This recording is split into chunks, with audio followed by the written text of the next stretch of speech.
حضرت والا کے اس چینل کو سبسکرائب کریں اور بیل آئیکن پر کلک کر کے آل کا آپشن سلیکٹ کریں تاکہ حضرت کی تمام ویڈیوز آپ تک پہنچ سکیں۔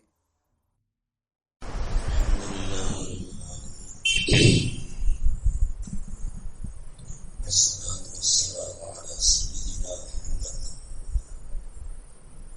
سيد الأولين والآخرين وعلى آله وأصحابه أجمعين. أما بعد فأعوذ بالله من الشيطان الرجيم. بسم الله الرحمن الرحيم. حتى إذا جاء أحدهم الموت قال رب ارجعون لعلي أعمل صالحا فيما تركت كلا إنها كلمة هو قائلها ومن ورائهم برزخ إلى يوم يبعثون. سبحان ربك رب العزة عما يصفون وسلام على المرسلين والحمد لله. اللهم صل على سيدنا محمد وعلى آل سيدنا محمد وبارك وسلم. اللهم صل على سيدنا محمد وعلى آل سيدنا محمد وبارك وسلم. اللهم صل على سيدنا محمد وعلى آل سيدنا محمد وبارك وسلم. انسان کو اپنے گھر وطن سے باہر کسی جگہ جاتا ہے تو پہلے سے اس کے ذہن میں طے ہوتا ہے کہ میں اتنے دنوں کے لیے جا رہا ہوں، اتنے دن میں مجھے واپس آنا ہے. جانے سے پہلے جانے کی تیاریاں ہوتی ہیں، جانے کے بعد فوراً الٹی گنتی شروع ہو جاتی ہے. 15 دن کے لیے آیا تھا، ایک دن تو گزر گیا، اب 14 دن باقی ہے، اب 2 دن گزر گئے، اب 13 دن باقی ہے. وہ زبان سے گنے یا نہ گنے، اس کے ذہن میں جو الٹی گنتی شروع ہو جاتی ہے. اور کام مکمل کر کے واپس جانے کا وقت جیسے جیسے قریب آتا جاتا ہے دل میں خوشیاں بڑھتی جاتی ہیں. اب واپس کر جائیں گے، اب بیوی سے ملاقات کریں گے، بچوں سے ملاقات کریں گے، اب اپنے گھر میں جا کر آرام کریں. باہر رہ کر اس کو اچھے سے اچھے ہوٹل میں کمرہ مل جائے، اچھے سے اچھے ہوٹل میں کھانے کا انتظام ہو، لیکن وہ خوشی نہیں ہوتی جو اپنے گھر میں.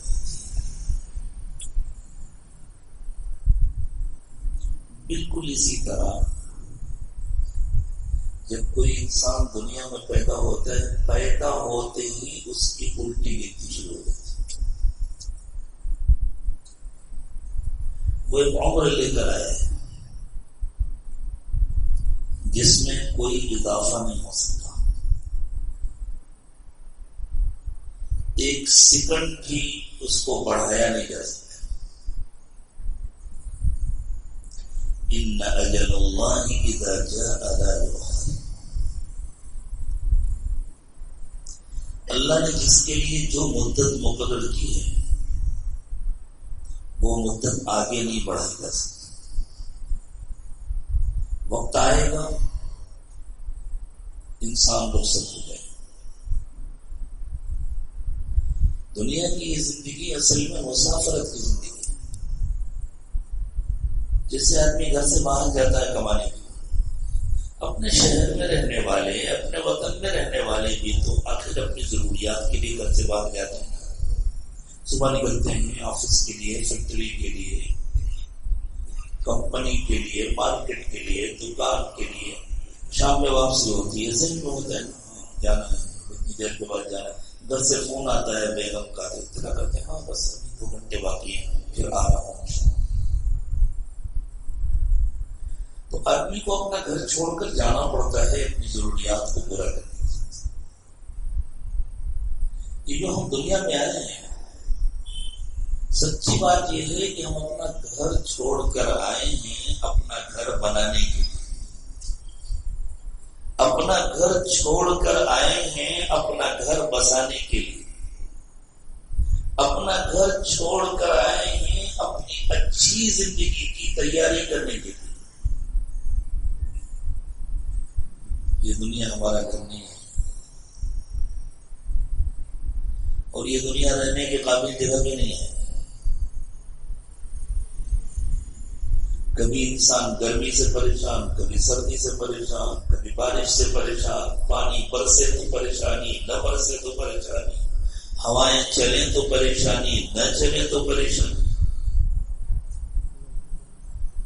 ہمیشہ انسان پریشان رہتا ہے۔ کسی انسان کو بھی یہاں مکمل سکون نہیں ملتا۔ سکون صرف ان سے ملتا ہے جس نے اللہ سے دل لگا لیا اور دنیا سے اپنے کو کاٹ لیا، چاہے ظاہری اور عملی طور پر وہ نہیں کٹا، گھر میں رہتا ہے، بال بچوں کے ساتھ رہتا ہے، لیکن قلبی اعتبار سے اپنے کو دنیا سے کاٹ لیا، تبھی سکون ملتا ہے۔ جب تک دل دنیا سے لگا ہوا ہے سکون نہیں ملتا۔ پتہ چلا دنیا سکون کی جگہ نہیں، اور جس جگہ سکون نہ ہو وہاں رہنے میں کیا مزہ ہے؟ یہ دنیا رہنے کی جگہ نہیں ہے، یہ دنیا کام کرنے کی جگہ ہے۔ آپ دیکھیں، آپ اپنا گھر بھی بناتے ہیں، دکان بھی بناتے ہیں۔ گھر میں آپ نے آرام کے لیے بیڈ روم بنایا ہوتا ہے، دکان میں تو ایسا آرام نہیں ہوتا۔ کوئی کہے بھائی آپ کی دکان میں تو آرام کرنے کی کوئی جگہ نہیں، تو آپ کہیں گے یہ آرام کی جگہ تھوڑی ہے، یہ کام کرنے کی جگہ ہے، یہ پیسے کمانے کی جگہ ہے، یہ بزنس کرنے کی جگہ ہے۔ آرام کرنے کے لیے میں نے گھر میں روم بنایا۔ یہ دنیا آرام کی جگہ نہیں ہے، آرام کے لیے تو اللہ نے جنت بنائی ہے۔ اور اگر اللہ نے فضل فرما دیا، اللہ کی مہربانی ہو گئی اور دنیا میں واقعی ہم نے وہ کام کر لیا جس کام کو کرنے کے لیے اللہ تعالیٰ نے ہمیں دنیا میں بھیجا ہے، تو آرام قبر سے شروع ہو جائے گا۔ وہاں کام نہیں ہے، وہاں آرام ہے۔ اور جس نے یہاں کام نہیں کیا وہاں اس کے لیے دقت ہے، پریشانی ہے، وہاں سزائیں ہیں، مصیبتیں ہیں۔ اللہ وہاں کی سزاؤں سے، وہاں کی مصیبتوں سے ہم سب کی حفاظت فرمائے۔ اللہ ہمیں قبر میں بھی آرام نصیب فرمائے، جنت کا آرام بھی نصیب فرمائے۔ ہم سب کو اللہ نے جنت میں پیدا کیا۔ حضرت آدم علیہ السلام کی جتنی اولاد ہے سب کی روحوں کو اللہ نے ایک ساتھ پیدا کر دیا، اور ایک مرتبہ باہر نکال کر ٹھکانہ بھی دکھا دیا۔ قرآن کی زبان میں جس کو عہد الست کہا جاتا ہے، ایک اقرار لیا تھا اللہ تعالیٰ نے، ایک عہد لیا تھا تمام انسانوں سے، مردوں سے بھی، عورتوں سے بھی، چھوٹوں سے بھی، بڑوں سے بھی۔ وہاں اس وقت کوئی چھوٹا کوئی بڑا نہیں تھا۔ تو یہاں آنے کے بعد ترکیب کے اعتبار سے چھوٹے بڑے ہوتے، جیسے ٹرین کے 100 ڈبے ہیں الگ الگ کھڑے ہوئے، نہ کوئی چھوٹا نہ کوئی بڑا، نہ کوئی افضل نہ کوئی موصول۔ اب جب ان کو روانہ کرنا ہے تو یوں ایک ساتھ تو نہیں روانہ ہوں گے، آگے پیچھے روانہ ہوں گے نا۔ ایک انجن لگے گا، ایک ڈبہ پہلے اس سے جوڑا جائے گا، دوسرا اس کے پیچھے، تیسرا اس سے پیچھے۔ اب گنتی میں جو بعد والا ہے وہ پیچھے ہو جائے گا، جو پہلے والا ہے وہ آگے ہو جائے گا۔ تو ایسی اللہ تعالیٰ نے دنیا میں بھیجنے کی ترتیب بنائی، کسی کو باپ بنائے، کسی کو بیٹا بنائے، کسی کو پوتا بنائے، وہاں سب برابر تھا۔ اور جانے کے بعد پھر یہی حال ہو جائے گا، فلا انساب بینہم یومئذ ولا یتساءلون۔ اللہ نے فرمایا وہاں کوئی رشتہ، کوئی نسب باقی نہیں رہے گا۔ ہر شخص اللہ کا بندہ ہے، ہر ایک کو اللہ نے الگ الگ پیدا کیا ہے، ہر ایک اللہ کے پاس الگ الگ جائے گا۔ وَلَقَدْ جِئْتُمُونَا فُرَادًا كَمَا خَلَقْنَاكُمْ أَوَّلَ مَرَّةٍ۔ تم ہمارے پاس اکیلے اکیلے آؤ گے جیسے ہم نے تم کو اکیلے اکیلے پیدا کیا تھا۔ اور پھر ہر ایک کو اپنی زندگی کا، اپنے اعمال کا حساب دینا ہوگا۔ اگر وہ حساب میں کامیاب ہو جاتا ہے تو رشتے کام آئیں گے، ورنہ کوئی رشتہ کام نہیں آتا۔ ہے بیٹا جنت میں پہلے جائے باپ بعد میں جائے، یا بیٹا چلا جائے باپ لٹک جائے. ہو سکتا ہے بیٹا پوتا چلا جائے دادا رہ جائے. اس کا الٹا بھی ہو سکتا ہے، باپ چلا جائے بیٹا رہ جائے. جس طرح ہر ایک کی اپنی الگ الگ زندگی ہے، ہر ایک کا اپنا الگ الگ ایمان ہے، ہر ایک کو الگ الگ اپنی جنت کی تیاری کرنی ہے. تو سب کو اللہ تعالیٰ نے جنت میں پیدا کیا تھا، اور سب کو ایک مرتبہ جنت میں ہی باہر نکال کر ان سے ایک عہد کیا تھا، سب دیکھ لیں یہ ہے ہمارا گھر. اسی لیے جنت میں جانے کا شوق ہر ایک کے اندر ہوتا ہے، یہ فطری شوق ہے. ایک بار دیکھ کر آئے گا. ہر ایک کے دل میں اللہ نے جنت میں جانے کا شوق رکھا. دنیا کا ہر انسان، جس بیچارے کو آخرت پہ یقین نہیں ہے، وہ اسی شوق میں اپنی دنیا کو جنت بنانا چاہتا ہے، بنا نہیں پاتا. کسی بنانے کے لیے میں ایسا گھر بناؤں، میں ایسی گاڑی لوں، میں ایسا انتظام کروں، میں یوں کروں یوں کروں. کسی 80 سال کے بوڑھے سے پوچھیے، اگر اس نے اللہ سے دل نہیں لگایا، اگر اس کے دل میں آخرت کا یقین نہیں، تو وہ کم سے کم آگے اور 100 سال کا پلان بتا دے. آگے 80 گھنٹے کا پتہ نہیں ہے، لیکن پلان ایک مرتبہ ملک کی بہت مشہور شہر میں ایک بہت مشہور شخصیت کے ساتھ، دنیا کے اعتبار سے بہت مشہور بیٹھے، بہت بوڑھے تھے. بات چیت چل رہی تھی، پھر ہم تو خاموش ہی بیٹھے تھے، سن رہے تھے ان لوگوں کی بات. وہ جو لمبے لمبے پلان بتائے جا رہے تھے، یوں کرنا ہے یوں کرنا ہے یوں کرنا ہے. کم از کم 100 سال میں تو وہ سب پورے ہونے والے تھے. بیٹھ کے سوچ رہا تھا انسان کو اپنی زندگی کے بارے میں کتنا دھوکہ ہوتا ہے. پتہ نہیں کس دن سوئچ آف کر دیا جائے، بلب فیوز ہو جائے، دل کی دھڑکن بند ہو جائے.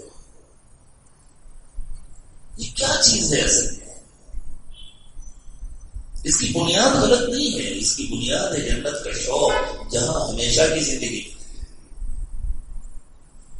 اس کی بنیاد ہے جنت کا شوق، جہاں ایسا آرام ملے گا کہ اس سے بڑھ کر آرام کا تصور نہیں ہو سکتا.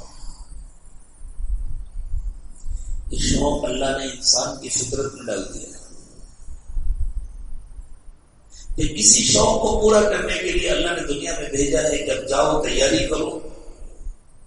اور انبیاء کرام علیہ السلام کو بھیجا تاکہ وہ انسانوں کو راستہ بتلائیں کہ شوق کو کیسے پورا کرنا ہے، جنت کیسے بنے گی. اور چونکہ دنیا میں انسان حالت امتحان میں، اس کے ساتھ میں شیطان کو بھی بھیجا.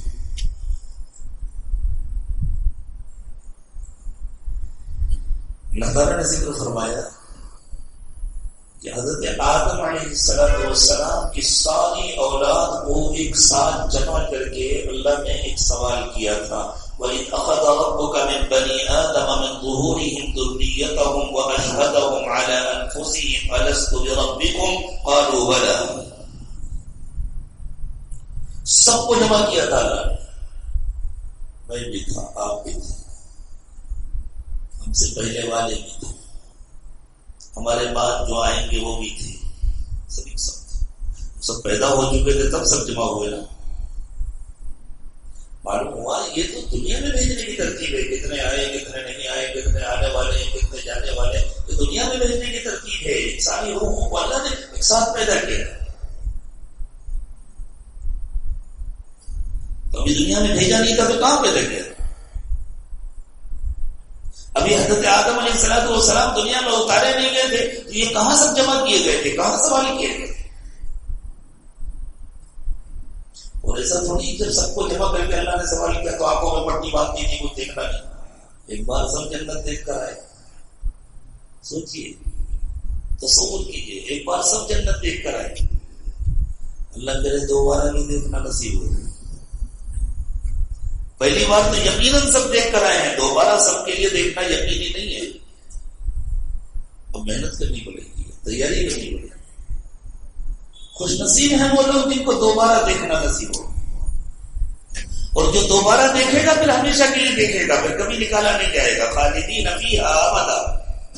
بس میں کرو گی اس کی بڑی.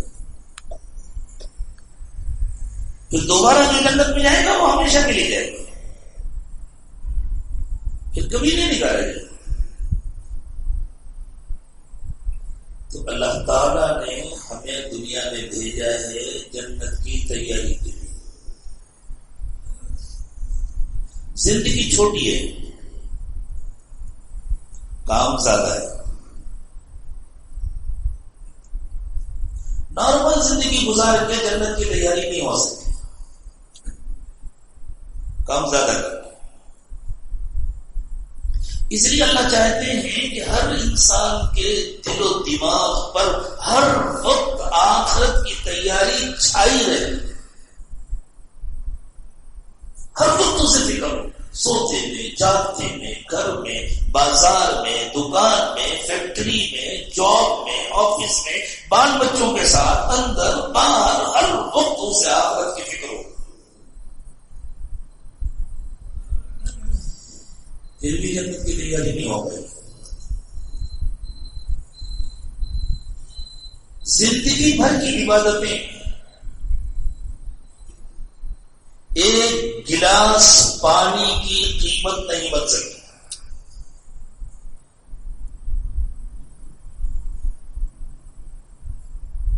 ایک روایت نقل کی ہے بعض حضرات نے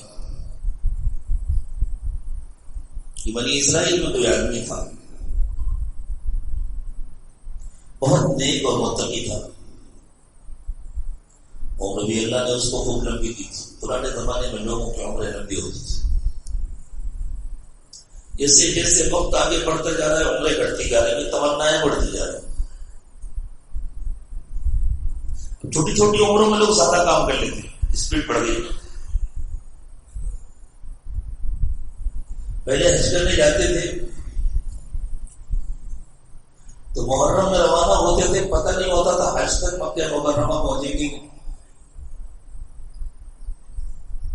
کبھی ایسا ہوتا تھا حج ہو جاتا تھا اس کے بعد پہنچتے تھے، کب پہنچیں گے پتہ نہیں. سمندر میں ہوائیں چلتی تھی، کشتیاں ہواؤں کے رحم و کرم پر ہوتی تھی، کبھی صحیح سمت پر کبھی غلط سمت میں چلی جاتی تھی، بہہ جاتی تھی، پھر کسی طرح ان کو لے کر کے جاتے تھے. کتنی مرتبہ ایسا ہوتا تھا حج ہو جاتا تھا اس کے بعد پہنچتے تھے، پھر پڑے رہتے تھے اگلے حج تک نہیں. زندگی کے بہت وسائل بھی نہیں ہوتے تھے، فاقے کرتے تھے، کسی طرح گزر بسر کرتے تھے، انتظار کرتے تھے. اور اب 22-23 دن میں حج کر کے واپس آ جاتا. کتنے لوگ ہیں آپ کے بنگلور کے جو مختصر پروگرام بناتے ہیں 22-23 دن میں ماشاء اللہ گھر سے جا کر حج کر کے واپس آ جاتے. تو اسپیڈ بڑھ گئی نا، کم وقت میں زیادہ کام ہونے لگا، اسی لیے اللہ نے زندگیاں گھٹا دی. اب تمہیں بہت لمبی لمبی زندگی کی ضرورت نہیں ہے. تم تھوڑے سے وقت میں دنیا کا بھی اپنا ساتھ کام کر لو گے، اور اسی تھوڑے سے وقت میں تم کو اپنی آخرت کا بھی سارا کام کرنا ہے. تو بنی اسرائیل کا ایک نیک عبادت گزار آدمی تھا، یا کسی اور قوم کا، پچھلی کسی قوم کا. اس نے دیکھا سمندر میں ٹاپو ہے، سوچا میں وہاں چلا جاتا ہوں، کوئی آئے گا نہیں، کسی سے فضول بات چیت کرنی نہیں ہوگی، وہاں کے جو درخت ہیں ان درختوں کے پھلوں پر گزارا کر لوں گا. اچھی بات ہے، سمندر کے کنارے عام طور سے ہم نے دیکھا پہاڑوں پر بھی تو چلنے کا بات ہے. ہمارے یہاں ہندوستان کبھی کبھی دھوکہ ہو جاتا ہے وہاں کا، یہ سوچنا پڑا کہ ہم ہندوستان میں کہیں باہر نہیں. ہمارے مہاراشٹر میں جو ساحلی علاقہ ہے، کوکن کہتے ہیں اس کو، وہاں بعض جگہوں پر سمندر کے کنارے، بالکل سمندر کے کنارے قریب میں پہاڑیاں ہیں. ان پہاڑیوں کے اوپر اللہ والوں کے مزارات ہیں. اللہ کے نیک بندے آئے اور الگ تھلگ رہ کر انہوں نے اپنی زندگی گزاری، اللہ کی عبادت کی. اور ایسا نہیں ہے کہ وہ ان کو دنیا کی اور مخلوق کی کوئی فکر نہیں ہوتی تھی، وہ وہاں سے بیٹھ کر کے جو توجہات ڈالتے تھے نا، اس سے نیچے کام کرنے والوں کے کام میں برکت ہوتی تھی اور ہدایت پہ. وہ وہاں بیٹھ کر بھی کام کرتے تھے. تو مجھے وہاں کے بعض علماء نے بتایا، مجھے تو اوپر جانے کا اتفاق نہیں ہوا، کہ ہر پہاڑی کے اوپر جہاں کسی اللہ والے کی مزار ہے ایک میٹھے پانی لے کر پائے، نیچے سمندر کا نمکین پانی اور اوپر پہاڑ کے اوپر میٹھے پانی کا ٹیپا. اللہ کی شان، اللہ کی قدرت، بس اللہ اللہ ہے. تو سمندر کا ایک چھوٹا سا ٹاپو جس میں پھلدار درخت بھی ہے، پانی بھی ہے، اور کیا چاہیے اس اللہ کے نیک بندے کو؟ اور کیا ضرورت تھی؟ بس کھانے کا انتظام، پانی کا. اس نے وہاں جا کر پوری زندگی صرف عبادت میں گزاری. وہاں کوئی اور ہے ہی نہیں تو کس سے آدمی باتیں کرے گا، کہے میں وقت ضائع کرے گا. ضرورت کے مطابق تھوڑی دیر سوئیے، باقی نمازیں پڑھ رہے ہیں، ذکر کر رہے ہیں، تلاوت کر رہے ہیں، جو کہ اللہ کی کتاب تھی اس وقت اس کی تلاوت کر رہے ہیں، اللہ کو یاد کر رہے ہیں. 500 سال گزارے، 500 سال، پھر اس کی وفات ہوئی. اللہ کے دربار میں پیشی ہوئی. اللہ نے فرشتوں سے فرمایا لے جاؤ میرے بندے کو جنت میں، میں نے اپنے فضل سے اس کو جنت دی. تو اس نے کہا اللہ میری عبادت، دنیا کے مزے، دنیا کی لذتیں میں نے چھوڑی، بال بچوں کو چھوڑا، آبادی کو چھوڑا، سمندر کے ٹاپو میں پوری زندگی پڑا رہا، آپ کی عبادت کرتا رہا، اور اس کا کوئی تذکرہ ہی نہیں ہے. آپ فرما رہے ہیں میں نے اپنے فضل سے، ٹھیک ہے آپ کا فضل ہے، لیکن میری عبادت کی بھی کوئی گنتی. میں نے فرمایا اچھا اس کو بتلاؤ اس کی عبادت کی کیا قیمت ہے. جاؤ فرشتوں ذرا اسے گھما کے لاؤ. فرشتے گھمانے لے کر چلے. جب جنت کے پاس سے گزرے تو بڑی ٹھنڈی ٹھنڈی ہوائیں آئیں، خوبصورت مناظر نظر آئے، دل لپکنے لگا کتنی جلدی میں اندر چلا جاؤں. تھوڑی دیر کے بعد فرشتے لے گئے ذرا دوسری طرف. گرم گرم ہوائیں آنے شروع ہوئی، آگ کی لپٹ محسوس ہونے لگی، موسم بدلا تو پیاس لگی. تھوڑی دیر میں وہ پیاس سے اتنا بے چین ہو گیا کہ اس نے فرشتوں سے کہا ایک گلاس پانی مل سکتا ہے؟ فرشتوں نے کہا بالکل مل سکتا ہے، لیکن یہاں فری سروس نہیں، یہاں ہر چیز کی ایک پیمنٹ ہے، ادائیگی کرو گے تو مل جائے. پیسے تو تھے نہیں اس کے پاس. فرشتوں نے کہا نہیں یہاں پیسے نہیں، یہاں تو عبادتوں سے پیمنٹ کرنی ہوتی ہے، نیکیوں سے پیمنٹ کرنی ہوتی ہے. اس نے کہا ٹھیک ہے ایک گلاس پانی منگا دو ٹھنڈا، کیا دینا ہے؟ 250 سال کی مقبول عبادتیں دیں گی. اس موقع میں آ گیا صرف ایک گلاس پانی کے لیے 250 سال کی مقبول عبادت. ایک مرتبہ افریقہ کے کسی ملک کا جب سفر کر رہے تھے،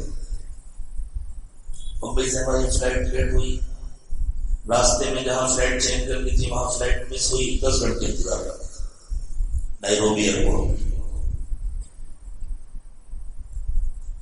اب ان لوگوں نے جو کھانا دیا پانی دیا وہ تو تھوڑی دیر میں ختم ہو گیا، اب خرید کر لینا ہے.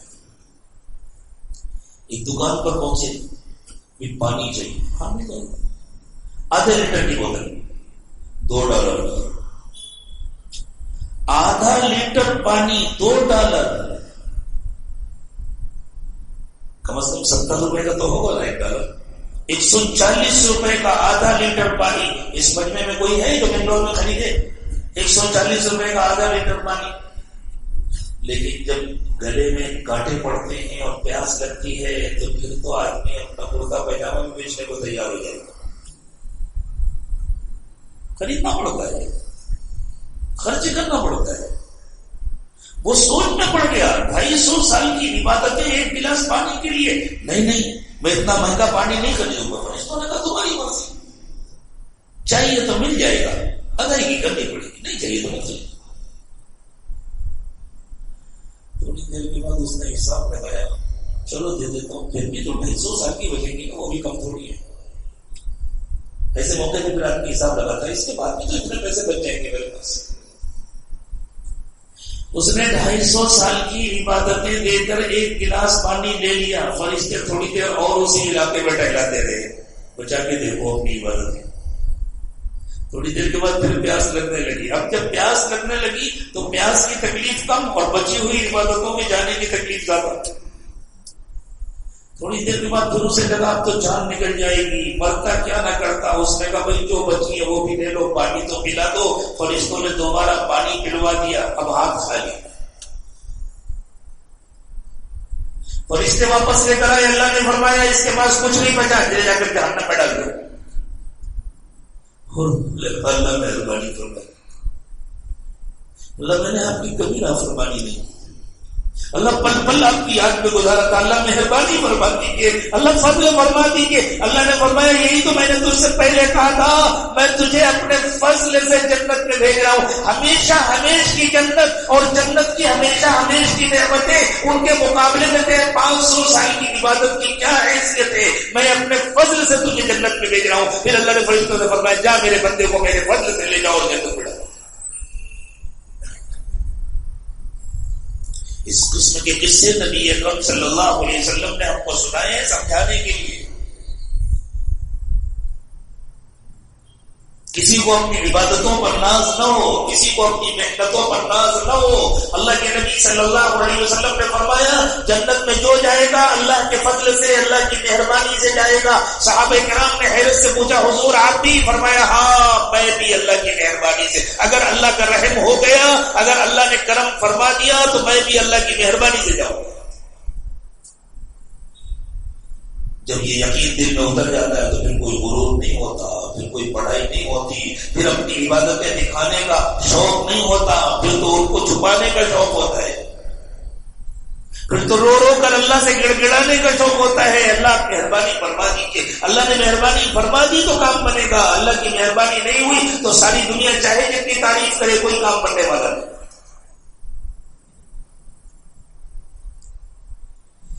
جب انسان اپنی عاجزی کا اقرار کر لیتا ہے، جب مان جاتا ہے کہ میرے کرنے سے کچھ نہیں ہوگا، تو اللہ کہتے ہیں اب میں تیرے کرنے سے سب کچھ کروں گا، اب میں تیرے اعمال کا بدلہ دوں گا۔ لیکن چونکہ سفر لمبا ہے،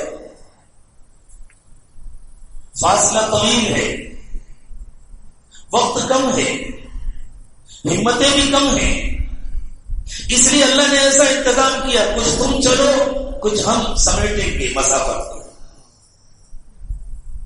جیسے دنیا کے بڑے ایئرپورٹوں میں چلتے ہوئے راستے ہوتے ہیں نا، کچھ تم چلو کچھ راستے سمیٹے جائیں گے۔ راستے خود چل رہے ہوتے ہیں پیچھے کی طرف اور آگے کی طرف لے چلتے ہیں انسان۔ تو اللہ تعالیٰ نے کہا میرے بندو تم محنت کرو، جو تم سے ہو سکتا ہے تم کرو، ہم تم کو کچھ خاص موقع دیں گے۔ جیسے ایک آدمی بازار میں دکان لے کر بیٹھتا ہے، منصوبے اس کے بہت بڑے بڑے ہوتے ہیں، روزانہ اس کی جو آمدنی ہوتی ہے اس سے سارے منصوبے نہیں پورے ہو سکتے۔ وہ انتظار کرتا ہے سیزن کا، سیزن آئے گا ایک دم سے زیادہ کمائی ہو جائے گی، بچوں کی شادی کر لوں گا، گھر بنا لوں گا، کوئی زمین کا ٹکڑا خرید لوں گا، حج کا انتظام کر لوں گا، عمرے کا انتظام کر لوں گا۔ اسے اطمینان ہوتا ہے انشاءاللہ سیزن میں زیادہ آمدنی ہوگی تو میں زیادہ کام کر لوں گا، تھوڑی مدت میں زیادہ منصوبے پورے ہو جائیں گے۔ اللہ تعالیٰ نے بھی اس کا انتظام کیا ہے۔ ایمان والوں کو جو واقعی جنت بنانا چاہتے ہیں، جو آخرت کی فکر کرنا چاہتے ہیں، اللہ نے صرف ان کو صفت دی ہے۔ رمضان بھی انہی میں سے ایک ہے۔ 11 مہینوں کے بعد ایک مہینہ اللہ نے رمضان کا عطا فرمایا۔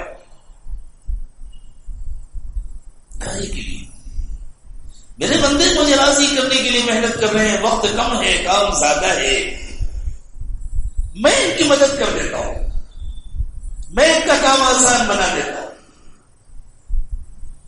جنت سجائی جاتی ہے رمضان کے لیے، رمضان کے لیے سجائی ہے، پینے میں تو نظر نہیں آتی، آنکھ والوں کو نظر آتی ہے۔ جب دل کی آنکھیں کھلتی ہیں جنت کی نعمتیں دل کی آنکھوں سے نظر آتی ہیں، جنت کا شوق پڑ جاتا ہے، اللہ سے ملنے کا شوق پڑ جاتا ہے، کیونکہ اللہ سے ملاقات کی جگہ بھی تو جنت ہے۔ ایک عام آدمی کو جنت میں جانے کا شوق ہوتا ہے جنت کی نعمتوں کی وجہ سے. جس کا دل اللہ سے لگ جاتا ہے اسے کسی نعمت سے کوئی دلچسپی نہیں رہ جاتی, اس کی ساری دلچسپی اللہ کی ذات سے ہوتی ہے. اسے جنت میں جانے کا شوق ہوتا ہے اس لیے کہ جنت اللہ کے دیدار اور اللہ کی ملاقات کی جگہ ہے. اللہ کا دیدار ایمان والوں کو جنت میں ہوگا,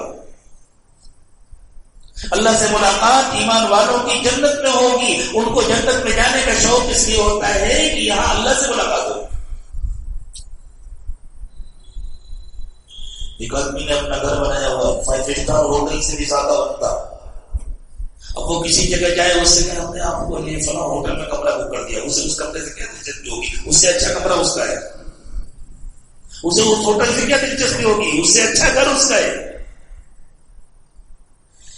لیکن وہ یہاں آیا ہے اپنے محبوب سے ملاقات کرنے کے لیے, اپنے دوست سے ملنے کے لیے, اور یہ بتایا گیا فلاں کمرے میں آپ انتظار کریں, آپ کے دوست کو وہیں آ کر ملنا ہے. اب اسے پورا کمرہ اپنے گھر سے زیادہ خوبصورت لگنے لگے گا, اب اسے کمرے کی ہر چیز اچھی لگنے لگے گی. کیوں؟ جس کی محبت میں گرفتار ہے, جس سے ملنے کے لیے آیا ہے, اس سے یہاں ملاقات ہونے والی ہے. جو اللہ کے عاشق ہیں انہیں نعمتوں سے کوئی دلچسپی نہیں ہوتی, ان کو جنت کی ہر نعمت اس لیے اچھی لگے گی کہ اس جنت میں اللہ سے ملاقات ہو, یہاں اللہ کا دیدار ہو. ایک اللہ والے کے سامنے جنت کی نعمتوں کا تذکرہ ہو رہا تھا. بہت بڑے اللہ کے نیک مقبول بندے تھے, ان کے سامنے جنت کی نعمتوں کا تذکرہ ہو رہا تھا. یہ جو اللہ کے نیک بندے ہوتے ہیں نا, یہ اپنے کو حقدار نہیں سمجھتے, یہ ہمیشہ ڈرتے رہتے ہیں اللہ کی مہربانی ہوگی تو کام بنے گا, میرے پاس تو کچھ ہے نہیں. ان کو اپنا کوئی عمل نہیں نظر آتا. تو فرمانے لگے اگر اللہ نے مہربانی فرما دی, اگر اللہ نے مہربانی فرما دی اور اس فقیر کو بھی بخش دیا اور جنت میں بھیج دیا, تو میں تو درخواست کروں گا اللہ اپنے عرش کے نیچے ایک مصلی کی جگہ دے دیجیے. یعنی بس نماز پڑھتا رہوں اور آپ کا دیدار کرتا رہوں, اس لیے کہ نماز میں دنیا میں دل سے اللہ کا دیدار ہوتا ہے. ان تعبد ربک کأنک تراہ فإن لم تکن تراہ فإنہ یراک, کہ اپنے رب کی اس طرح عبادت کرو گویا تم اسے دیکھ رہے ہو, اور جب وہاں کھڑے ہو کے تو کھلی آنکھوں سے اللہ کا دیدار. یعنی جنت میں جانے کا شوق بھی اللہ سے دیدار. ایک دوسرے بزرگ گزرے ہیں حضرت مولانا فضل الرحمن گنج مراد آبادی رحمۃ اللہ علیہ, ان کے سامنے جنت کا تذکرہ ہوا. بڑی عجیب شان کے بزرگ تھے. فرمایا ہاں اگر اللہ نے فضل فرما دیا اور جنت میں بھیج دیا, اگر کوئی حور آئے گی میں اس سے کہوں گا بیوی بیٹھ جاؤ اللہ کا کلام سنا. یعنی ساری دلچسپی اللہ کی ذات سے. حوروں کو بیٹھا کر کے بھی قرآن سنیں گے, ان کی خوبصورت زبان سے, ان کی خوبصورت آواز میں اللہ کا کلام سنائیں گے. ساری دلچسپی اللہ کی ذات سے. اللہ ہمیں بھی اپنی ایسی محبت نصیب کرتا ہے. ہمارا سارا بگاڑ اسی لیے تو ہے کہ دل اللہ کی محبت سے خالی. جب اللہ کی محبت ہوتی ہے تو پھر ڈر لگتا ہے کوئی ایسا کام نہ ہونے پائے جس سے یہ محبت گھٹ جائے, کوئی ایسا کام نہ ہونے پائے جس سے میرا محبوب رب مجھ سے ناراض ہو جائے, جس سے اللہ ناراض ہو جائے. اللہ سے دور کرنے والا کوئی کام نہ ہونے پائے. ہر وقت انسان آخرت کی فکر میں رہتا ہے, زمین پر چلتا ہے, جنت میں جیتا ہے. ایسے بندے ہوتے ہیں اللہ کے جو گویا آخرت میں جی رہے ہوتے ہیں. ان کو اللہ تعالیٰ نے مزید ترقی کرنے کے لیے خاص مواقع عطا کرتا ہے. ابھی رمضان اور شعبان کی خاص رات گزری, یہ بھی انہی مواقع سے. رمضان کا پورا مہینہ اللہ تعالیٰ نے عطا فرمایا. رمضان کے سلسلے میں اللہ کے رسول صلی اللہ علیہ وسلم نے ارشاد فرمایا اولہ رحمہ واوسطہ مغفرہ وآخرہ عتق من النار. پہلا عشرہ رحمت ہے, دوسرے عشرے میں مغفرت ہوتی ہے, تیسرے عشرے میں جہنم سے آزادی ملتی ہے. ارشاد فرمایا نفل کی قیمت فرض کے برابر, فرض کی قیمت 70 فرائض کے برابر کر دی جاتی ہے. بندہ اللہ کی محبت میں بھوکا پیاسا رہتا ہے, اس کے منہ سے بھوک کی وجہ سے معدہ خالی ہونے کے نتیجے میں جو بو پیدا ہوتی ہے. اللہ کے نبی صلی اللہ علیہ وسلم نے ارشاد فرمایا وَلَخَلُوفُ فَمِ الصَّائِمِ أَطْيَبُ عِندَ اللَّهِ مِنْ رِيحِ الْمِسْكِ. روزے دار کے منہ سے جو بدبو آتی ہے وہ اللہ کو مشک کی خوشبو سے زیادہ اچھی لگتی ہے. یہ موقع اللہ تعالیٰ نے عطا فرمایا جنت بنانے. تھا اور ضرورت تھی تو اللہ تعالیٰ نے لیلۃ القدر عطا فرمایا، خیر من الف شہر، جس کی عبادتیں 1000 مہینوں کی عبادتوں سے افضل، ایک رات 1000 مہینوں سے افضل. یہ اللہ کی مہربانی ہے. کچھ تم چلو، کچھ ہم چلائیں گے. چلتے ہوئے راستے، جیسے کسی جگہ جا رہے ہیں، کسی سے ملاقات کے لیے جا رہے ہیں، اب 10 منزلیں پر جانا ہے، 20 منزلیں پر جانا ہے، چڑھ کر جانا آسان نہیں. کوئی زینے سے چڑھے تو کتنی دیر لگے گی، لفٹ کے ذریعے پہنچا دیتے، تیز رفتار لفٹوں کے ذریعے پہنچا دیتے ہیں. لیکن کس کو پہنچاتے ہیں لفٹ کے ذریعے؟ جو چل رہا ہو، جو جا رہا ہو، جو اپنے گھر میں بیٹھا ہو، اس کو نہیں. دنیا کی یہ زندگی اللہ نے ہمیں عطا فرمائی ہے آخرت کی تیاری کرنے، دنیا بنانے کے لیے نہیں. دنیا کی ضرورتیں پوری کرنے کا اللہ نے دنیا اجازت دی. دنیا کی ضرورتیں پوری کر لو، رہنے کے لیے گھر بنا لو، ضرورت کے لیے سواری خرید لو، اپنے لیے انتظام کر لو، اپنے بال بچوں کے لیے انتظام کر لو. لیکن ضرورت سمجھ کر سب کچھ کرنا، اس کو مقصد نہ بنا لینا، اس سے دل نہ لگا لینا. دل لگانا اللہ سے، دل لگانا آخرت سے. اگر غفلت نہیں، اگر اس سبب کو بھول گئے تو موت سے تو بچ نہیں سکتے. الٹی چیز چل رہی. جیسے آپ اپنے موبائل میں الارم لگا دیں اور پھر اس کو نارمل حالت میں کر دیں تو نظر نہیں آتا کتنے بجے کا الارم لگایا، نظر آتا ہے. 1 سیکنڈ پہلے تک بھی کسی کو معلوم نہیں کہ الارم لگا ہوا ہے، اور جیسی وقت ہوتا ہے الارم بجنا شروع ہو جاتا ہے. بالکل اسی طرح اللہ تعالیٰ نے ہم سب کی موت کا الارم بھی سیٹ کیا ہوا ہے. پہلے سے اندازہ بھی نہیں ہوتا، جیسی وقت آتا ہے موت آ جاتی ہے.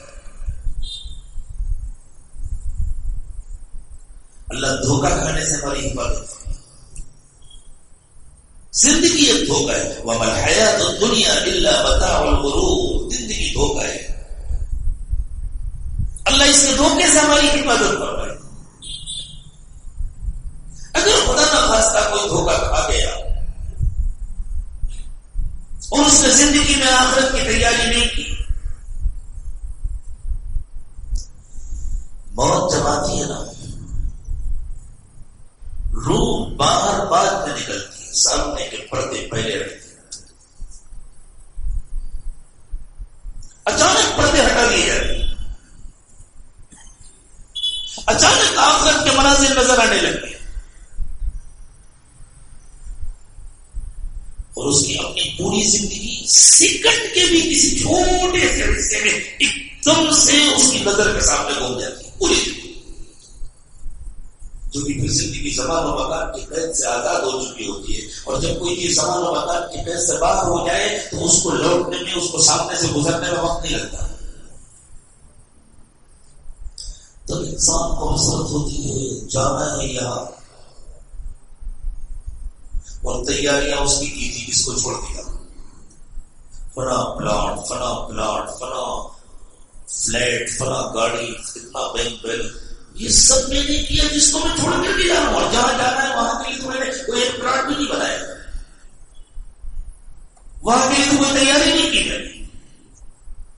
یہاں بنانے کے لیے میں اس اللہ کی نافرمانی کرتا رہا جس کے پاس اب مجھے جانا ہے.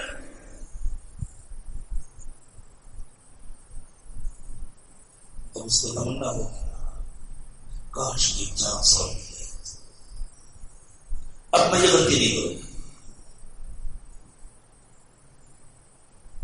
اب میں اس غلطی کو نہیں دوہراؤں گا، اب مجھے ایک چانس اور مل جائے تو میں آخرت بناؤں، ایک ایک پل آخرت بنانے کے لیے گزاروں گا. اللہ کی طرف سے جواب ملے گا، بس اب ان باتوں میں کچھ نہیں رکھا، اب تمہاری یہ تمنا کبھی پوری نہیں ہو سکتی. ہم نے تم کو کوئی معمولی مہلت نہیں دی تھی، ہم نے تم کو کچھ کم وقت نہیں دیا تھا، ہم نے تم کو اتنا وقت دیا تھا جس میں تم اپنی آخرت بنا سکتے تھے، جس میں تم اپنی جنت بنا سکتے تھے. اللہ یہ نہیں پوچھے کہ کتنی لمبی زندگی ملی، اللہ یہ پوچھے کہ زندگی کیسے گزری، چھوٹی ملی چاہے بڑی ملی. اگر اللہ شرط لگا دیتے 60 سال عبادت کرو گے تب جنت ملے گی، جو 50 سال میں بڑھ جاتا ہوں اس کا کیا ہو. اللہ کہتے ہیں میرا کہنا مانو کہ جنت ملے گی. کسی کو 600 سال کی زندگی مل جائے، اللہ کا کہنا نہ مانے، ضائع ہو گئی زندگی. اور کسی کو 60 سال کی، 50 سال کی، 40 سال کی، اس سے بھی کم کی زندگی ملے اور وہ اللہ کا کہنا مانے، وہ وصول کر کے چلا گیا، وہ کامیاب ہو کر چلا گیا. لیکن زندگی ایک بار ہے، 2 بار. دنیا میں اللہ نے ایک مرتبہ بھیجا ہے، دوسری مرتبہ نہیں. بنانے کے لیے بھیجا ہے، تیاری کرنے کے لیے بھیجا ہے. موت کا ایک وقت مقرر ہے، وہ نہ آگے ہو سکتا ہے نہ پیچھے ہو سکتا ہے. حتی اذا جاء احدهم الموت، جب کسی کی موت آئے گی، قال رب ارجعون، نافرمانوں کا تذکرہ چل رہا ہے پیچھے سے. اللہ فرما رہے ہیں ان نافرمانوں میں سے جب کسی کی موت آتی ہے تو یہ کہتے ہیں اللہ واپس کر دے، لعلی اعمل صالحا فیما ترکت، میں جس زندگی کو چھوڑ کر آیا ہوں، میں جس دنیا کو چھوڑ کر جا رہا ہوں، اب مجھے اس دنیا میں ایک مرتبہ اور واپس کر دیجیے، میں نیک عمل کروں گا. کلا، اب کچھ ہونے والا نہیں. انها کلمۃ هو قائلها، ان باتوں کی کوئی ویلیو نہیں، کوئی حیثیت نہیں، بس وہ اپنی زبان سے کہے گا. وَمِن وَرَائِهِمْ بَرْزَخٌ إِلَى يَوْمِ يُبْعَثُونَ، اب تو قیامت تک کا انتظار ہے، اب تو قیامت تک کی برزخ ہے. ایک کام کیا ہے تو اچھے حال میں انتظار کرنا ہے، زندگی ضائع کر کے آئے تو برے حال میں انتظار کرنا ہے. تو میرے دوستو، ہم دنیا میں آئے ہیں اپنی آخرت بنانے. اللہ کریم کی بات ہمارے سمجھ. اللہ رحمان ہے، رحیم ہے، رؤوف ہے، کریم ہے، بہت مہربان ہے اللہ تعالیٰ. یہ اللہ تعالیٰ کی مہربانی ہے، جو بندے چلتے ہیں اللہ ان کو اور تیز چلاتے ہیں، اللہ ان کو سواریاں مہیا کرتے ہیں. اللہ نے اسی آخرت کو بنانے کے لیے ہمیں خاص موقع عطا فرمایا ہے، رمضان المبارک. آج رمضان کا پہلا دن، اللہ اس کا ایک ایک پل وصول کرنے کی ہمیں توفیق عطا فرمایا. یہ بھی اللہ کی مہربانی ہے. ہمارا جو سب سے بڑا دشمن ہے شیطان، جو ہم سے گناہ کراتا ہے، رمضان میں اسے قید کر دیا جاتا ہے. بڑے بڑے شیاطین قید کر دیے جاتے ہیں، چھوٹے چھوٹے کھلے رہتے ہیں. سارے قید کر دیے جائیں تو پھر کمال کیا رہے گا ایمان والوں. جیسے کسی کے ہاتھ پر پٹی باندھ دو، وہ مضبوط، پھر اسے بازار سے لے جاؤ اور وہ یوں کہے اللہ کا فضل ہے آج میں نے کسی نامحرم کو نہیں دیکھا. کون سا کمال کیا تمہارے آپ کو؟ تو پٹی بنی ہوئی، آپ کھلی ہے پھر نہ دیکھو جو کمال ہے نا. کانوں میں ڈاٹ لگا دیجیے، کچھ بھی سن نہ سکے، اور جو کہے اللہ کا فضل ہے، اور گناہ تو مجھ سے ہوئی لیکن آج میں نے میوزک نہیں سنی. تم نے سنا ہی کیا؟ تمہارے دکان کرتے ہیں. اور ایک گونگا کہے الحمدللہ مجھ سے آپ کا گناہ تو ہو جاتا ہے، مجھ سے دوسرے گناہ تو ہو جاتے ہیں، لیکن وہ اشارہ کر کے کہہ میں کبھی کسی کی غیبت نہیں کرتا. تو کوئی بھی نہیں بول پاتا، تو غیبت کیا کرے؟ اس لیے اللہ گناہ کی طاقت بالکل نہیں چھینتے، باقی رکھتے ہیں. لیکن یہ مہربانی ہے، کم کر دیتے ہیں. بڑے بڑے شیطانوں کو قید کر دیتے ہیں تاکہ جو ہر طرف سے اپنا جال ڈال کر کے پھنساتے تھے، ذرا ان کے جال الگ ہوں، ذرا انسان کو موقع ملے. اسی لیے عموماً رمضان میں عبادتیں بڑھ جاتی ہیں. مسجد میں نہ آنے والے بھی رمضان میں آنے لگتے ہیں، اللہ کو یاد نہ کرنے والے بھی اللہ کو یاد کرنے لگتے ہیں. یہ اللہ تعالیٰ کی مہربانی ہوتی ہے. لیکن میرے دوستو، اللہ کے ہاں عبادتوں کو وزن ملتا ہے جب زندگی گناہوں سے خالی ہو. اس لیے اللہ والوں نے فرمایا رمضان میں عبادتوں کی مقدار تو بڑھتی ہے، اس پر اللہ کا شکر ادا کرنا چاہیے. ہماری کوشش یہ ہونی چاہیے ہمارا پورا رمضان گناہ سے خالی گزرے. پورے رمضان میں کوئی گناہ نہ ہو، نہ نظر کا گناہ، نہ زبان کا گناہ، نہ خیالات کا گناہ، نہ معاملات کا گناہ، نہ اخلاق کا گناہ، نہ کسی اور قسم کا گناہ. ہر گناہ کی وہ تفصیل سے بیان کرنا ضروری نہیں ہے. ہم سب نیت کریں انشاءاللہ پہلا دن ہے، پورا رمضان گناہ سے خالی گزارے، اور پھر بقیہ زندگی رمضان جیسی گزارنے کی کوشش کریں گے انشاءاللہ. ایک مہینے میں مشق ہو جائے گی نا گناہ کے بغیر جینے کی، تو پھر جتنے دن اللہ زندہ رکھے گا بغیر گناہ کے زندہ رہے. اور کچھ گناہ ظاہری ہوتے ہیں، کچھ گناہ باطنی ہوتے ہیں، کچھ گناہ بہت خطرناک ہوتے ہیں، آئٹم بم سے زیادہ خطرناک ہوتے ہیں۔ باطنی گناہ یہ ہے کہ اندر کی کیفیات اچھی نہ ہو، دوسروں کو حقیر سمجھنا، اپنے کو بڑا سمجھنا، اپنے اندر عجب ہونا، اپنے کو کسی قابل سمجھنا، اپنے اندر کبر ہونا، یہ اندر کے گناہ ہیں جو اوپر سے نظر نہیں آتے، لیکن یہ اتنے خطرناک گناہ ہیں کہ اللہ کے نبی صلی اللہ علیہ وسلم نے فرمایا کہ جس کے دل کے اندر رائی کے دانے کے برابر بھی کبر ہوگا وہ جنت میں نہیں جائے گا۔ تو اللہ ہمارے باطن کی بھی اصلاح فرمائے، اللہ اندر سے بھی ہم کو دھو کر صاف ہو۔ یہ رمضان کا مہینہ ہمیں اللہ تعالیٰ نے عطا فرمایا، اللہ کی مہربانی۔ سوچیں کتنے اللہ کے ایسے بندے ہیں، کتنی بندیاں ہیں جو رمضان کے قریب آ کر دنیا سے رخصت ہو گئے، انہیں رمضان نہیں ملا اور ان کو نہیں پتا تھا۔ کتنوں کا شعبان میں انتقال ہو گیا، کتنوں کا رجب میں انتقال ہو گیا، انہیں تھوڑی معلوم تھا کہ یہ رمضان ہمیں نہیں ملے گا، اور ہمیں بھی نہیں معلوم پورا کس کو ملے گا کس کو نہیں ملے گا۔ ہمیں اپنی زندگی میں ایک اور رمضان مل گیا، اس پر ہم اللہ کا جتنا شکر ادا کریں کم ہے۔ ہمیں نہیں معلوم آئندہ ملے گا کہ نہیں ملے گا، ہمیں یہ بھی نہیں معلوم پورا ملے گا یا نہیں ملے گا، اس لیے جو مل گیا ہم اس کی قدر کر لیں، اللہ کا شکر ادا کر لیں، اللہ تعالیٰ اپنی مہربانی سے ہمارا کام بن جائے، آگے ملے چاہے نہ ملے، اگر اللہ راضی ہو گئے تو کام بن گیا، اگر اللہ نہیں راضی ہوئے بار بار ملتا رہے کوئی نہیں ہے۔ ہاں اللہ اپنی رضا کے ساتھ ہمیں بار بار رمضان عطا فرمائے، بار بار عید کی خوشیاں نصیب فرمائے، یہ اللہ کی مہربانی۔ اس لیے تمنا تو ہونی چاہیے اللہ میں اور کے، لیکن دنیا ہماری تمناؤں سے نہیں چلتی، دنیا اللہ کے فیصلے سے چلتی ہے، اس لیے ہمیں رمضان کو آخری سمجھنا چاہیے۔ ایک صحابی سے اللہ کے نبی صلی اللہ علیہ وسلم نے ارشاد فرمایا، انہوں نے فرمایا حضور کو نصیحت کرنی کہ حضور نے فرمایا ہر نماز کو آخری نماز سمجھ کر پڑھا کرو، کیا پتہ اگلی نماز کے وقت تک زندہ رہو گے یا نہیں زندہ رہو گے، ملے گی یا نہیں ملے گی، جو ملی ہے اس کی قدر کر لو۔ ہمیں نہیں معلوم پورا مہینہ ملے گا یا نہیں ملے گا، جتنا ملا ہے ہم اس کی قدر کر لیں۔ ہمیں نہیں معلوم اگلے سال کے روزے، اگلے سال کی تراویح اور اگلے سال کی عبادتیں ملے گی یا نہیں ملے گی، جو ملی ہے بس یہ طے کر لیں، ہمیں اسی کی قدر کر کے اللہ کو راضی کرنا ہے اور اسی میں انشاءاللہ اپنی جنت بنانی ہے۔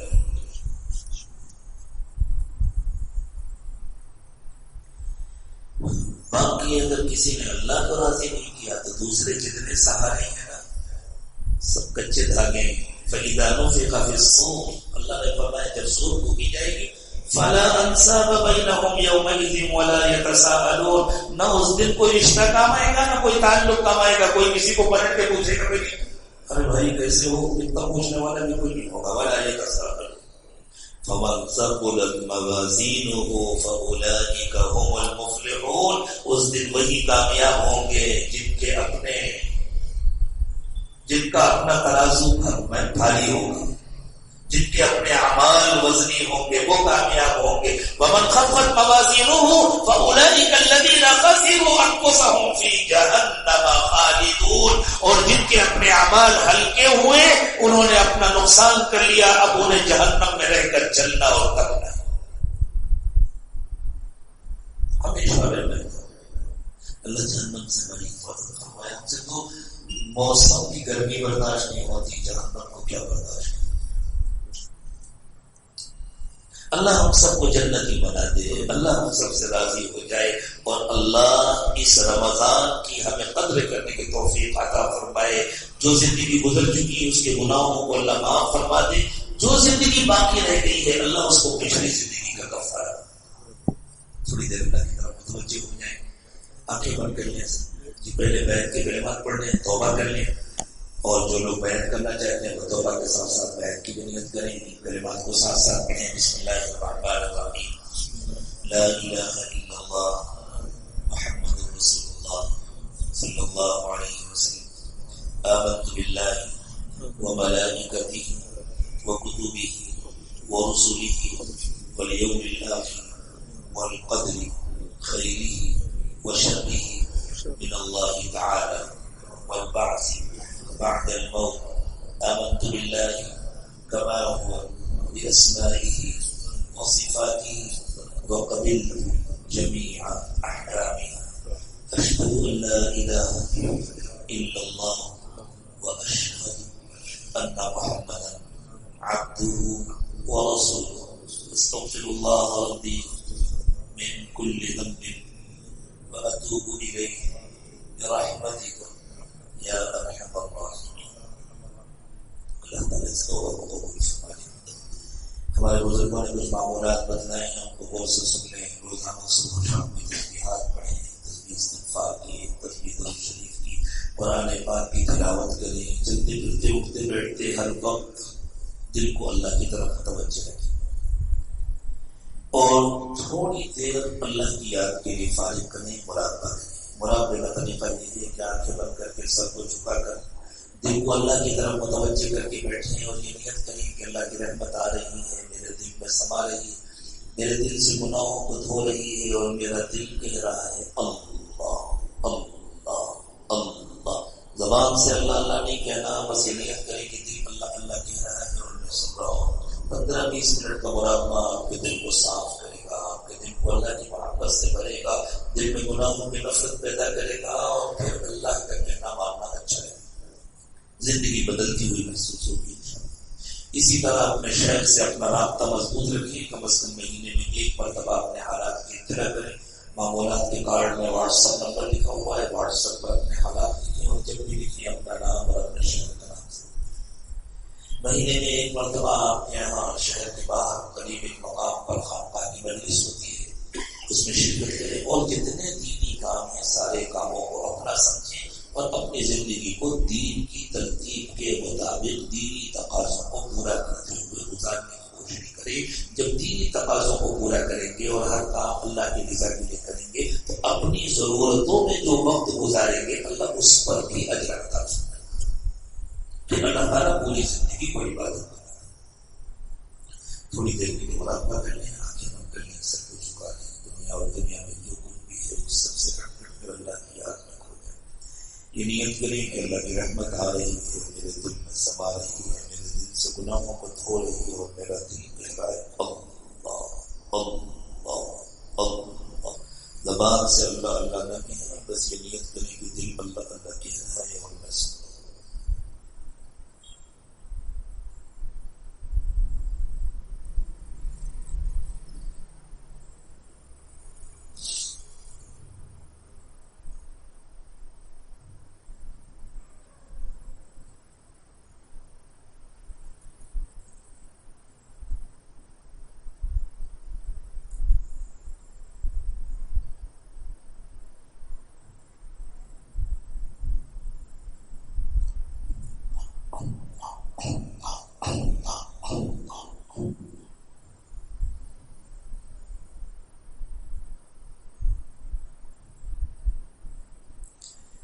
لا الہ الا اللہ محمد رسول اللہ صلی اللہ علیہ وسلم. ربنا آتنا فی الدنیا حسنۃ وفی الآخرۃ حسنۃ وقنا عذاب النار. ربنا لا تؤاخذنا إن نسينا أو أخطأنا. ربنا ولا تحمل علينا إصرا كما حملته على الذين من قبلنا.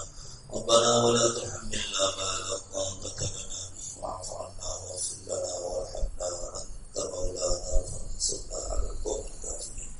پروردگار عالم ہمارے عاجز اور کمزور بندے ہیں، ہمارے ہاتھ پر رحم فرمائیے. یہ اللہ آپ کا کرم ہے، آپ کی مہربانی ہے، آپ نے ہمیں زندگی میں ایک مرتبہ پھر رمضان عطا فرمائیے.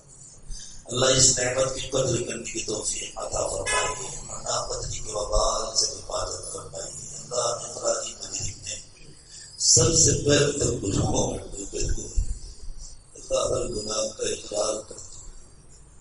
اللہ اقراری مجرم ہے، آپ کے دربار میں حاضر. اللہ معاف فرما دیں تو آپ کی مہربانی ہوگی. اللہ ہمارا کوئی حق نہیں ہے. اللہ ظاہر کے گناہ بھی کیے، باطن کے گناہ بھی کیے، دن میں بھی گناہ کیے، رات میں بھی گناہ کیے، بجنے میں بھی گناہ کیے، تنہائیوں میں بھی گناہ کیے، اجالے میں بھی گناہ کیے، اندھیرے میں بھی گناہ کیے. اللہ عزا اور جوارح کے گناہ بھی کیے، قلب اور روح کے گناہ بھی کیے، فکر اور خیال کے گناہ بھی کیے. اللہ ہر گناہ کا اقرار کرتے ہیں. اللہ معاف فرما دیجیے، اللہ معاف فرما دیجیے، اللہ معاف فرما دیجیے. اللہ نفس اور شیطان ہمارے دشمن ہیں. اللہ شیطان سے پیچھا چھڑا دیجیے، نفس کی اصلاح فرما دیجیے، نفس کا تزکیہ فرما دیجیے، نفس کا نفس کی کجی دور فرما دیجیے اللہ، نفس کو سیدھا کر دیجیے اللہ، نفس کو اپنا فرمانبردار بنا دیجیے اللہ، نفس کو نفس مطمئنہ بنا دیجیے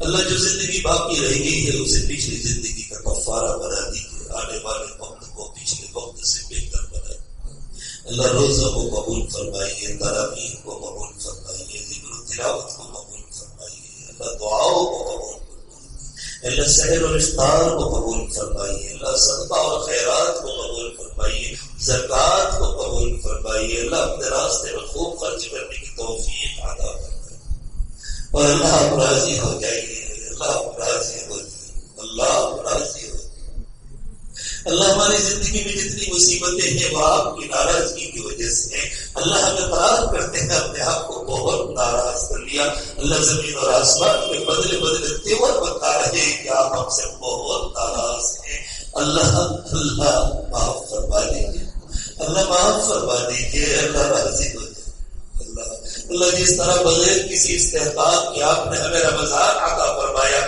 اللہ، بغیر استحقاق کے ہماری مغفرت بھی فرما دیجیے اللہ، بغیر استحقاق کے ہمیں جنت بھی عطا فرما دیجیے اللہ، جب تک دنیا میں رکھیے اللہ، اچھی زندگی نصیب فرمائیے، جب موت کا وقت آئے تو اچھی موت نصیب فرمائیے اللہ، جب آپ کے سامنے حاضری ہو تو اچھا انجام نصیب فرمائیے اللہ، بری زندگی سے، بری موت سے، برے انجام سے حفاظت فرمائیے اللہ، حلال اور پاکیزہ روزی عطا فرمائیے، حرام اور مشتبہ سے حفاظت فرمائیے اللہ، روزی کی تنگی سے حفاظت فرمائیے اللہ، اللہ اپنے نگاہوں میں بھی عزت دیجیے، بندوں کی نگاہوں میں بھی عزت دیجیے اللہ، اللہ بے عزتی سے اور ذلت سے حفاظت فرمائیے، دنیا کی ذلت سے بھی حفاظت فرمائیے، آخرت کی ذلت سے بھی حفاظت فرمائیے اللہ، ہماری بدعمالیوں کے نتیجے میں ہم پر ظالم حکمرانوں کو مسلط نہ فرمائیے اللہ، ہمارے ملک کے لیے بھی خیر کے فیصلے فرمائیے، پوری دنیا کے لیے خیر کے فیصلے فرمائیے اللہ، پوری دنیا میں عمومی ہدایت کے فیصلے فرمائیے، ہم سب کو صحیح اور ثواب کے طور پر قبول فرما دیجیے اللہ، اٹھنے سے پہلے ہم سب کی مغفرت فرما دیجیے، ہم سب سے راضی ہو جائیے اللہ، ہمیں زندگی میں بار بار رمضان نصیب فرمائیے، بار بار عید کی خوشیاں نصیب فرمائیے، بار بار رمضان کی مقبول عبادتیں نصیب فرمائیے اللہ، گناہوں سے ہماری زندگی کو خالی کر دیجیے اللہ، گناہوں سے ہمارے گھروں کو خالی کر دیجیے اللہ، گناہوں سے ہمارے خاندانوں کو خالی کر دیجیے اللہ، جو مانگا وہ بھی عطا فرمائیے، جو مانگنا چاہیے نہیں مانگ سکے وہ بھی عطا فرمائیے اللہ، دور قریب جن لوگوں نے بھی دعاؤں کے لیے کہا یا ان کو ہم سے اچھی توقعات